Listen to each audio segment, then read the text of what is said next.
Programme में आने में थोड़ा सा देर हो गई मेरे को, और अगर मैं यहाँ नहीं आ पाता तो शायद अपने आप को ज़िंदगी भर माफ़ नहीं कर पाता। आगरा की सरजमी पर आके आपने ये जो रोशनाई जगाई है, ये वाकई में हम तो उस अल्लाह ताला से दुआ करेंगे। जी हाँ, अल्लाह ताला से दुआ करेंगे कि आप जैसे 10-20 और नेक दिल और इतने पढ़े लिखे, इतने इंटेलेक्चुअल आदमी और पैदा करें, जिससे कि जाके आप भारत का कोना कोना, देश का कोना कोना रोशन करें। तहे दिल से स्वागत आपका। मेरा एक छोटा सा सवाल से पहले थोड़ा सा, एक हमारे भी गुरु ग्रंथ साहब के अंदर गुरु नानक साहब ने पूरी दुनिया का चक्कर लगाया, जिसके अंदर मक्का मदीना भी शामिल है। और जैसा कि एक सवाल इससे पहले हो चुका है कि गैर मुस्लिम जो है मक्का मदीना में अलाउड नहीं, या वहाँ का कैंटोनमेंट जो है अलाउ परमिशन नहीं देता। मगर ये तो तय है, आप मानते हैं, इस्लाम मानता है, हम मानते हैं, हमारे ग्रंथों के अंदर दर्ज है। गुरु नानक साहब के 2 चेले थे, एक बाला और एक मर्दाना, एक हिंदू और एक मुस्लिम।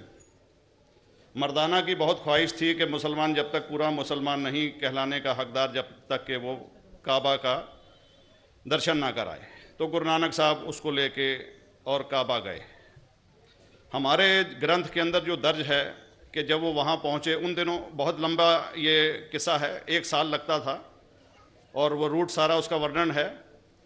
और वहाँ जब मक्का, जो मस्जिद के बाहर साथ ही एक दीवार थी, जहाँ पर के भारत के जो मुसलमान दर्शन करने जाते थे काबा के, वो उनको वहाँ ठहराया जाता था। वहाँ की देखभाल जो करता था वो मुल्ला जीवन करता था। जब गुरु नानक साहब अपने चेलों के साथ में वहाँ पर पड़े थे, तो सुबह जब मुल्ला जीवन वहाँ की सफाई करने के लिए आया, तो उसने देखा गुरु नानक साहब के जो पैर थे वो काबा की तरफ थे। वो गुस्से में चिल्लाया कि ये कौन काफिर है जो कि काबा की तरफ पैर करके पड़ा है, और उसने गुस्से के अंदर आके उनके पैरों को झटका दिया, दूसरी तरफ किया। तो हमारे ग्रंथ के अंदर दर्ज जो किस्सा है उसके अंदर ये है कि काबा भी उस समय हिल गया, जिधर गुरु नानक के पैर जाते थे काबा उधर मुड़ता था। तो वो ज़ोर से चिल्लाया, ये कोई हजरत है, ये कोई औलिया है। तो उस समय के जो काजी थे मक्का के, काजी रुकनदीन साहब थे, और शाह शरफ, कई हस्तियों के नाम हैं उसमें। तो मैं ये जानना चाहता हूँ कि ये वर्जन को आप मतलब एग्री करते हैं, और करते हैं तो इसका हमारे मुस्लिम ग्रंथों के अंदर किस तरीके से उल्लेख है, ये कृपया बताएं। भाई साहब ने एक सवाल पूछा अपने गुरु ग्रंथ साहिब के मुतालिक, और अल्हम्दुलिल्लाह मैं भी गुरु ग्रंथ साहिब पढ़ चुका हूँ।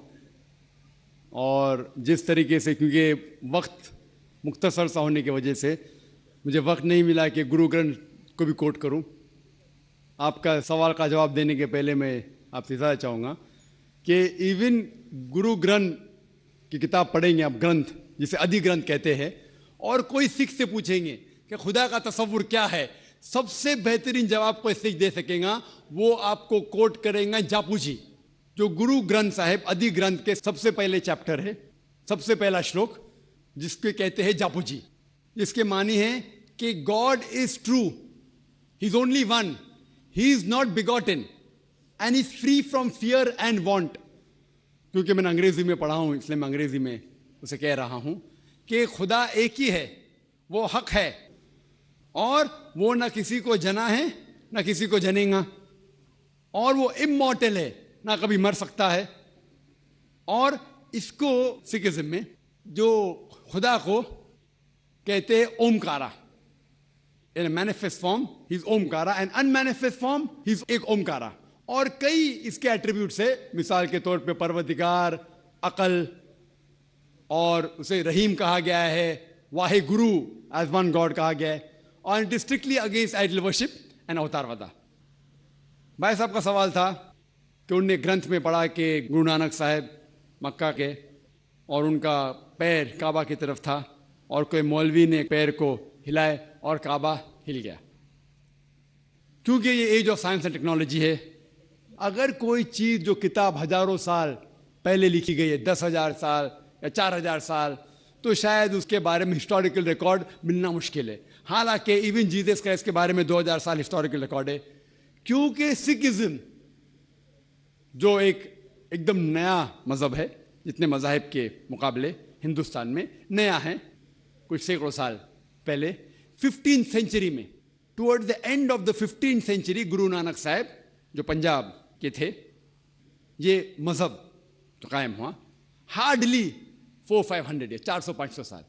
और अगर ये मान लो, सपोज मिसाल के तौर पे मान लो, मैं क्यों कह रहा हूं कि मैं नहीं चाहता हूं किसी को बुरा लगे, मान लो ये सच है, मान लो अगर 400-500 साल पहले अगर ये होता था कि काबा इधर से उधर हिल जाता था, तो हिस्टोरिकल रिकॉर्ड में बिल्कुल लिखा होता था। और कई हिस्टोरिकल रिकॉर्ड में ये नहीं कि काबा हिला इधर उधर, कई हिस्टोरिकल रिकॉर्ड आप देखेंगे। हिस्ट्री इतनी अल्हम्दुलिल्लाह 800-900 साल पहले, 1000 साल पहले जो मुगल ने किए, बिल्कुल लिखा हुआ हिस्टोरिकल रिकॉर्ड में।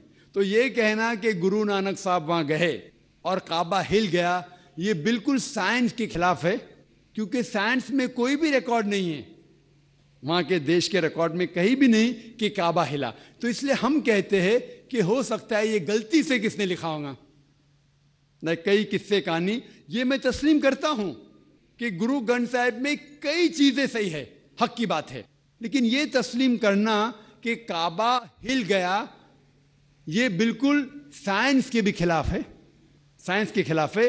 और इस्लाम में भी ये नहीं है। लेकिन ये कहना कि कोई गैर मुस्लिम जा सकता है, मुमकिन है चुपके से कोई गया तो हो सकता है, वो भी जवाब